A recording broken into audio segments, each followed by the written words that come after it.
Andhra Pradesh assembly ఎన్నికలకు సమయం దగ్గరపడింది. ఈ నేపథ్యంలో రాజకీయ నేతలతో పాటు సామాన్య ప్రజల్లోనూ ఉత్కంఠ నెలకొంది. ఇదే సమయంలో అధికార వైఎస్సార్సీపీ 175 స్థానాల్లో గెలుపే లక్ష్యంగా ప్రణాళికలు రచిస్తోంది. ముఖ్యంగా అభ్యర్థుల విషయంలో సీఎం వైఎస్ జగన్మోహన్ రెడ్డి తీసుకుంటున్న నిర్ణయాలు ప్రత్యర్థులను ఆశ్చర్యానికి, అయోమయానికి గురిచేస్తున్నాయనే టాక్ వినిపిస్తోంది. ఇప్పటివరకు సీఎం జగన్ తీసుకున్న ఎన్నో నిర్ణయాలు సంచలనమే. తాజాగా తీసుకున్న మరో నిర్ణయం కూటమికి నిద్రపట్టనివ్వడం లేదని టాక్ వినిపిస్తోంది. ఎన్నికల సమయం దగ్గర పడుతున్నా కొద్దీ సీఎం జగన్మోహన్ రెడ్డి వ్యూహాత్మకంగా అడుగులు వేస్తున్నారు. ప్రతిపక్షాలు ప్లాన్ వేసేలోపే జగన్మోహన్ రెడ్డి అమలు చేస్తున్నారు. అంతేకాక అసెంబ్లీ, లోక్సభ స్థానాల్లో పోటీ చేసే అభ్యర్థుల విషయంలో సీఎం జగన్ చాలా వ్యూహాత్మకంగా ముందుకెళ్తున్నారు. గతంలో ప్రతిపక్ష నేతగా సీఎం జగన్ ప్రణాళికలు రచించి 2019లో ఘన విజయం సాధించారు. ఈసారి సీఎం హోదాల్లో జగన్మోహన్ రెడ్డి ఎన్నికల బరిలోకి దిగారు. ఈ క్రమంలోనే 175 స్థానాల్లో గెలుపే లక్ష్యంగా అభ్యర్థుల విషయంలో ఎంతో ఆచితూచి అడుగులు వేస్తున్నారు.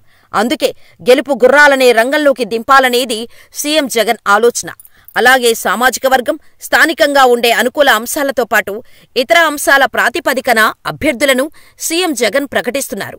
వైసీపీ ప్రకటించిన జాబితాను పరిశీలిస్తే అదే అర్థమవుతుంది. కర్నూలులో రిటైర్డ్ ఐఏఎస్ అధికారికి ఇవ్వటం, నెల్లూరు పార్లమెంటు విజయసాయిరెడ్డిని నియమించటం జరిగింది. ఇక ఎంతో ప్రతిష్టాత్మకంగా తీసుకున్న మంగళగిరి విషయంలో లోకేష్కి మైండ్ బ్లాక్ అయ్యే నిర్ణయం తీసుకున్నారని పలువురు అభిప్రాయపడ్డారు. అక్కడ స్థానికత, ఇతర అన్ని అంశాలను పరిగణనలోకి తీసుకున్న సీఎం జగన్ మురుగుడు లావణ్యను మంగళగిరి ఇన్ఛార్జిగా ప్రకటించారు. ఇలా ఒక్కొక్క జాబితా ఊహించని ట్విస్టులు ఇస్తూ సీఎం జగన్ టీడీపీ, జనసేన కూటమిని గందరగోళానికి గురిచేస్తున్నారు. తాజాగా విడుదల చేసిన 11వ జాబితాను చూసినట్టయితే ఏకంగా ఉమ్మడి తూర్పుగోదావరి, విశాఖ జిల్లాను టార్గెట్ చేసినట్టు కనిపిస్తోంది. అందరూ రాజోలు నుంచి సిట్టింగ్ ఎమ్మెల్యే రాపాక వరప్రసాద్ పోటీ చేస్తారని భావించారు. అయితే తాజాగా జాబితాలో ఆయనను అనకాపల్లి పార్లమెంటు స్థానానికి ఇన్ఛార్జిగా నియమించి ఊహించని మరో షాకిచ్చారు సీఎం జగన్. ముఖ్యంగా రాపాకు అనకాపల్లి పార్లమెంటు పరిధిలో మంచి గుర్తింపు ఉందని సమాచారం. మాజీ మంత్రి గొల్లపల్లి సూర్యారావుకు ఆ పార్లమెంటు పరిధిలో బలం ఉందట. అలాగే ఆ పరిధిలోనే వైసీపీ పార్టీ బలం, సామాజిక సమీకరణాలు వంటి ఇతర అంశాలు రాపాకకు, పార్టీకి సానుకూలంగా మారుతాయని పొలిటికల్ ఎనలిస్టులు అభిప్రాయపడుతున్నారు. ఇదే స్థానంలో ఇప్పటికే టీడీపీ, జనసేన నేతల మధ్య అంతర్గత కుమ్ములాటలు సాగుతున్నాయని, వీరి ఉమ్మడి అభ్యర్థిని ఇంకా ప్రకటించలేదు. ఇదే సమయంలో సీఎం జగన్ అనకాపల్లి ఇన్ఛార్జిను ప్రకటించారు.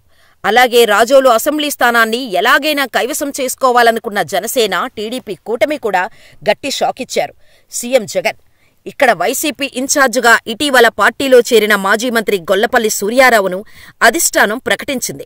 దీంతో ఈ ప్రభావంతో అటు అనకాపల్లి జిల్లా, కోనసీమ జిల్లాలో టీడీపీ, జనసేన కూటమి క్లీన్ బౌల్డ్ చేస్తుందని రాజకీయ విశ్లేషకులు అభిప్రాయపడుతున్నారు. మొత్తానికి సీఎం జగన్ వేసిన మాస్టర్ ప్లాన్ టీడీపీ, జనసేన కూటమికి నిద్రలేకుండా చేస్తుందనే పొలిటికల్ ఎనలిస్టులు, వైసీపీ నేతలు అంటున్నారు. అయితే ఏపీలో వచ్చే ఎన్నికల్లో గెలిచేదెవరు? ఇప్పుడు ఏపీతో సహా ఇతర రాష్ట్రాల్లోనూ ఈ అంశం ఆసక్తికరంగా మారుతోంది. సీఎం జగన్ మరోసారి అధికారం తనదేననే ధీమాతో ఉన్నారు. టీడీపీ, జనసేన ఎలాగైనా జగన్ను ఓడించాలనే లక్ష్యంతో ఉన్నాయి. బీజేపీ ఇప్పుడు ఈ రెండు పార్టీలతో కలిసి వస్తుందనే సంకేతాలు వెలువడుతున్నాయి. ఈ సమయంలో ప్రముఖ సర్వే సంస్థ ఏపీలో పబ్లిక్ పల్స్ ఎలా ఉందో స్పష్టం చేసింది. అధికారం ఎవరిదో తేల్చేసింది. ప్రముఖ సర్వే సంస్థ ఆత్మసాక్షి గ్రూప్ ఏపీలో ఎన్నికల ఫలితాలపై సర్వే నివేదికలను వెల్లడించింది. మొత్తం 13 ఉమ్మడి జిల్లాల్లో ఏ పార్టీకి ఎన్ని సీట్లు వస్తాయనేది అంచనా వేసింది. మహిళలు, పురుషులు, వయసు ఆధారంగా వివిధ అంశాలపైన సర్వే చేసింది. ఈ సర్వేలో అధికార వైసీపీకి స్పష్టమైన ఆధిక్యత కనిపించింది. సర్వే సంస్థ వెల్లడించిన వివరాల మేరకు వైసీపీకి ఈ ఎన్నికల్లో 48% ప్రజామద్దతు ఉండగా టీడీపీ కూటమికి 46.50% ఉన్నట్టుగా తేల్చింది.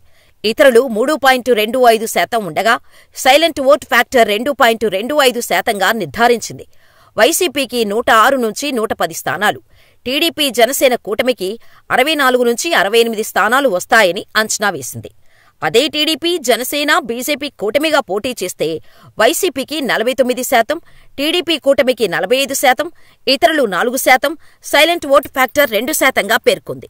3 పార్టీలు జతకడితే అప్పుడు వైసీపీకి 115 నుంచి 122 సీట్లు, కూటమికి 60 నుంచి 65 స్థానాలు వస్తాయని అంచనా వేసింది.